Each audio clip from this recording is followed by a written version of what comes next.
Hello, अस्सलाम वालेकुम। तो आज का हमारा टॉपिक है, उसका नाम है सेकेंडरी एड्रिनल इंसफिशिएंसी। तो हम जो है इसका फर्स्ट पार्ट जो है वो डिस्कस कर चुके थे।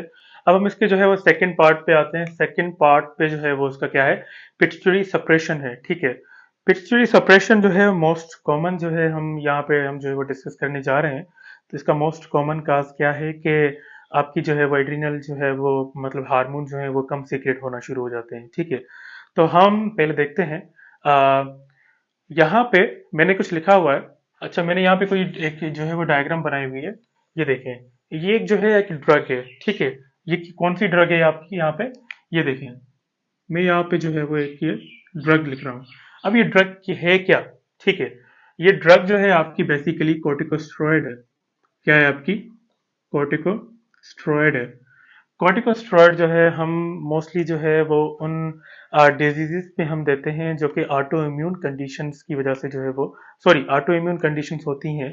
तो उनमें हम जो है वो ये ड्रग देते हैं ताकि जो है वो इम्यून सिस्टम हमारा जो है सप्रेस हो जाए, ताकि वो कोलेट्रल डैमेज जो है वो प्रोड्यूस ना कर सके। ठीक है, तो बेसिकली कोर्टिकोस्टेरॉइड। ठीक है, अब देखें, कोर्टिकोस्टेरॉइड यहाँ पे आप सिंपली ये देखें कि कोर्टिकोस्टेरॉइड बता रहा है। ठीक, तो corticosteroid is equal to cortisol. ठीक है, हम क्या कहेंगे इसको, इज इक्वल टू कोर्टिसोल।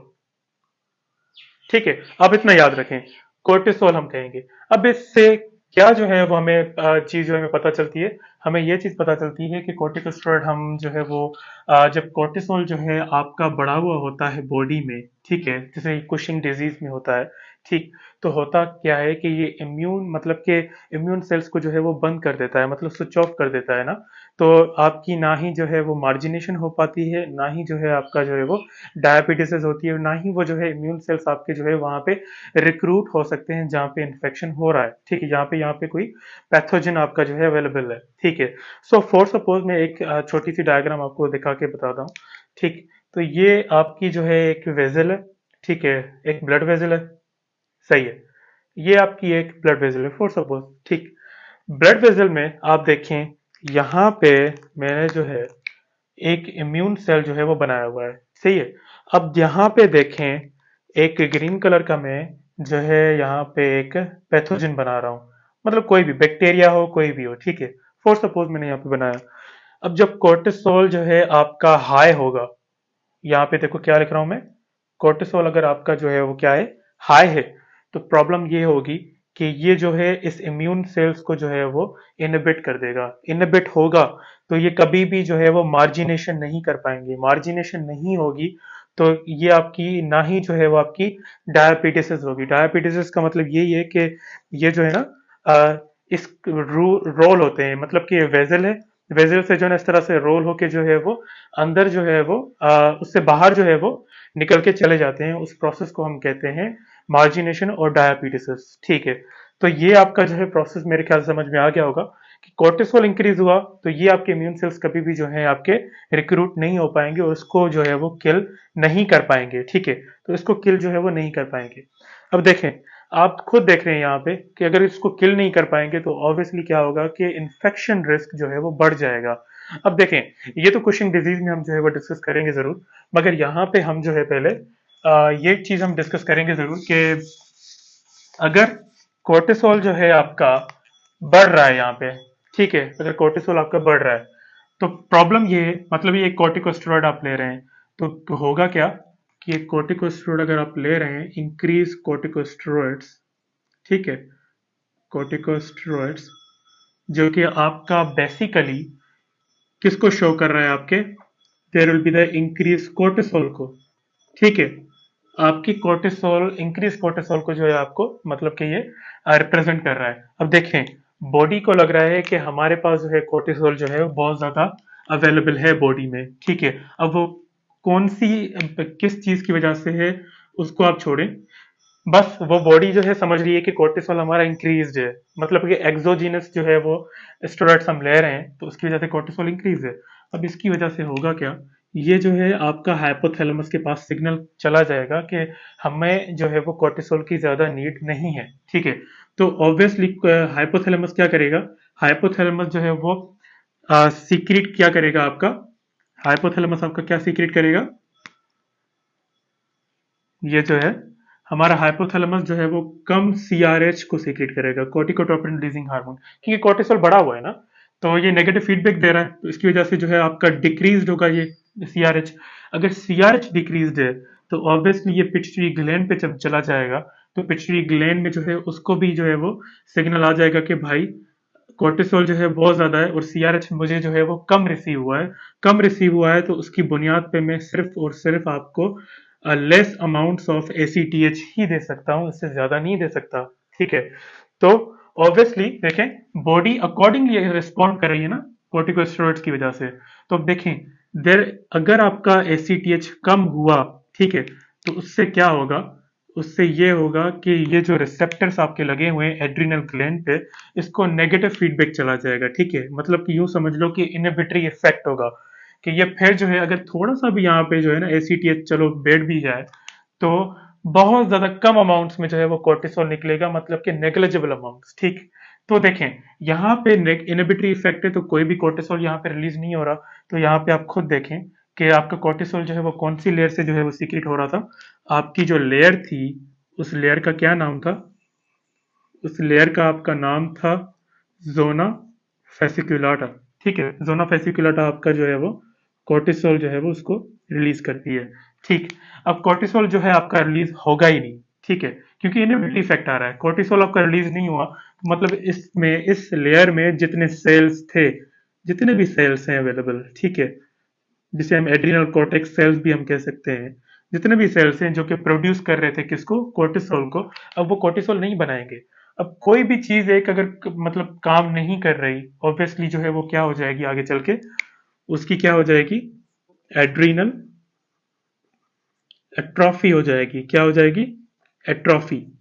ठीक है, सो यहाँ पे एट्रॉफी जो है वो किसकी हो रही है, एड्रीनल ग्लैंड की एट्रॉफी हो रही है। ठीक, एड्रीनल ग्लैंड की अगर एट्रॉफी होगी तो आप मुझे खुद बताएं कि उसकी अगर हम जो है वो कोर्टिसोल को फॉर सपोज बंद भी कर दें, सॉरी कोर्टिकोस्टेरॉइड्स को, तो फिर भी जो है वो कोर्टिसोल जो है वो नहीं बन पाएगा। उसका रीजन मैं आपको बता रहा हूँ। ठीक, देखें एड्रीनल एट्रॉफी हो गई यहाँ पे, एड्रीनल एट्रॉफी हो गई। अब फॉर सपोज कि हम जो है वो कोर्टिकोस्टेरॉइड्स को बंद कर दें। ठीक है, अगर हम यहाँ पे मैं ये लिखूं कि इफ डिसकंटिन्यू स्टेरॉइड्स, ठीक है, तो हम स्टेरॉइड्स को जो है अगर डिसकंटिन्यू कर दें तो प्रॉब्लम फिर क्या होगी, फिर कौन से साइड इफेक्ट्स हैं वो डेवलप होंगे। ठीक, तो यहाँ पे मैं ये लिख रहा हूँ कि अगर हम स्टेरॉइड्स को डिसकंटिन्यू कर दें तो प्रॉब्लम ये होगी कि एड्रिनल ग्लैंड जो हमारा ये वाला था, इसके पास जो है एबिलिटी बहुत ज्यादा पहले ही कम हो चुकी है। ठीक है, मगर यहाँ पे अब कुछ भी नहीं है, तो क्या होगा कि एड्रिनल जो ग्लैंड होगा ना, एड्रिनल ग्लैंड जो है वो बॉडी की रिक्वायरमेंट्स के साथ जो है वो मैच नहीं कर पाएगा। तो adrenal gland could not meet its demand, its cortisol demands. ठीक है, तो एड्रिनल ग्लैंड जो है वो जितना बॉडी उसको प्रेशराइज करेगी कि भाई कोर्टिसोल बनाओ, तो वो कभी भी इसको जितनी भी डिमांड्स आती रहेंगी बॉडी से कोर्टिसोल बनाने की, वो कोर्टिसोल नहीं बना पाएगा। ठीक, तो ऑब्वियसली क्या होगा, आपका जो कोर्टिसोल है वो क्या हो जाएगा, फिर भी आपका कम ही रहेगा। क्या होगा आपका, कम ही रहेगा, मतलब बहुत ज्यादा माइन्यूट क्वांटिटीज में जो है वो कोर्टिसोल बनेगा, जिस जो किसी काम का ही नहीं होगा, नेग्लिजिबल अमाउंट होगा।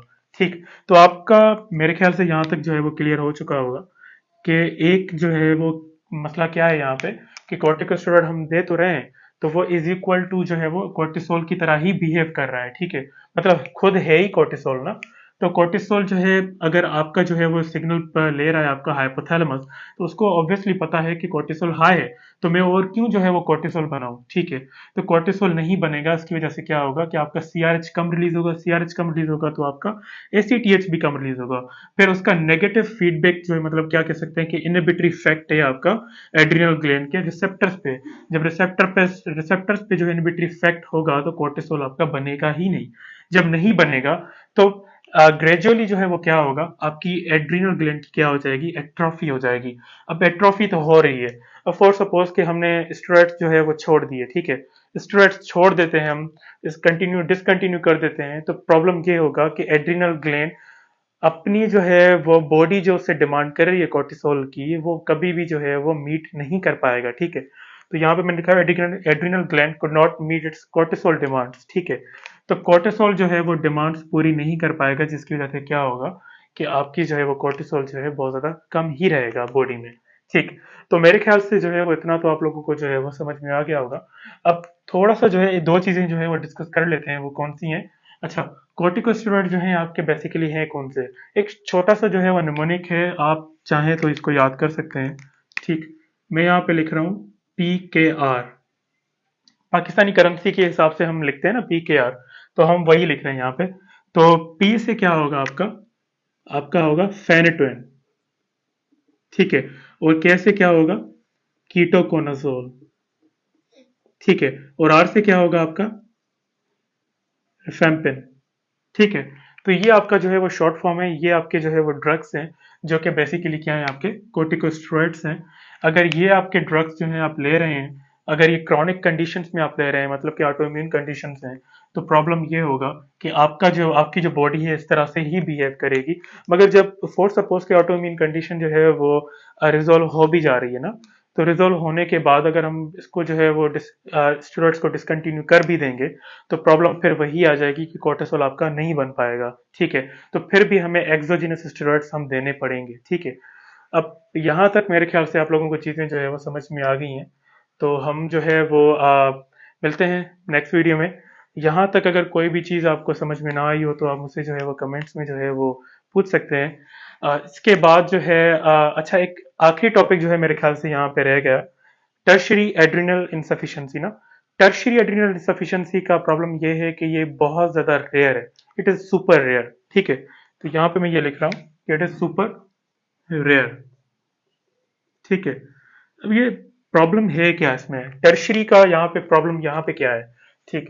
तो यहाँ पे प्रॉब्लम बेसिकली है क्या, आपका हाइपोथैलेमिक लीजन होगा कोई, क्या होगा, हाइपोथैलेमिक कोई लीजन होगा, या फिर कोई जो है वो ट्रॉमा होगा, ठीक है। या फिर कोई जो है वो डिजीज भी हो सकती है ना, कोई कंडीशन भी हो सकती है, जिसकी बुनियाद पे हम जो है वो इसको टर्शरी पे जो है इसको कैटेगराइज करेंगे। मगर बहुत ज्यादा रेयर होता है, कभी मतलब होता ही नहीं है ना, बहुत ज्यादा रेयर। किसी को ट्रॉमा हो गया तो फिर ये कंडीशन जो है वो डेवलप हो सकती है, सही है। तो यहाँ तक कोई भी चीज अगर आपको समझ में ना आई हो, तो आप मुझसे जो है वो कमेंट्स में पूछ सकते हैं। ये मोस्ट कॉमन कॉज है एड्रिनल इंसफिशिएंसी का, क्या है ये आपका मोस्ट कॉमन कॉज है, ठीक है। अगर कोई आपसे पूछे कि most common cause of adrenal insufficiency क्या है, तो आप बताएंगे उनको क्या है, स्टेरॉइड्स, ठीक है। क्रॉनिक स्टेरॉइड्स यूज हम करेंगे, तो फिर प्रॉब्लम ये होगा कि ये सारी चीजें जो मैंने आपको बताई, ये सारी जो है वो डेवलप हो जाएंगी, ठीक। तो हम फिर मिलते हैं नेक्स्ट वीडियो में, थैंक यू।